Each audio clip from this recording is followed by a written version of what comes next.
it's obviously had the chance to get to know these guys a little bit as an assistant last year and the first half of this year. And it's obviously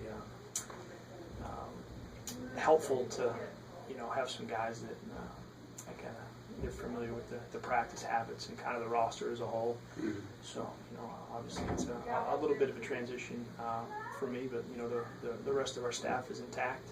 We were able to bring Coach Kirikady, the new coach, on at the beginning of the semester here. So I think as far as coaching changes go, it's probably as seamless of a transition as you could hope. Last year, that was the biggest thing.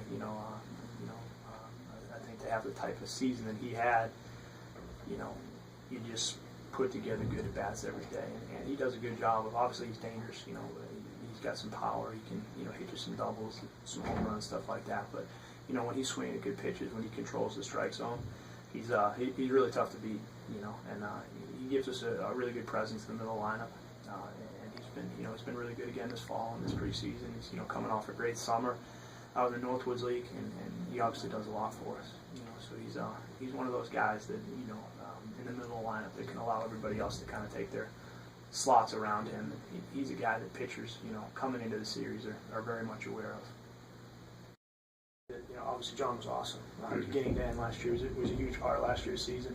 As far as his role as kind of the headliner in our pitching staff, that'll be Jason Ingram now. We'll kind of step into that role.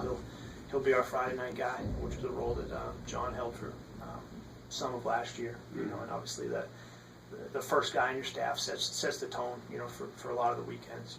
Hopefully get you off on the right foot. And we think that Jason's a really good candidate for that. He obviously pitched the opening game of the NCAA tournament last year. He was in our rotation for all 14, 15 weeks of the season.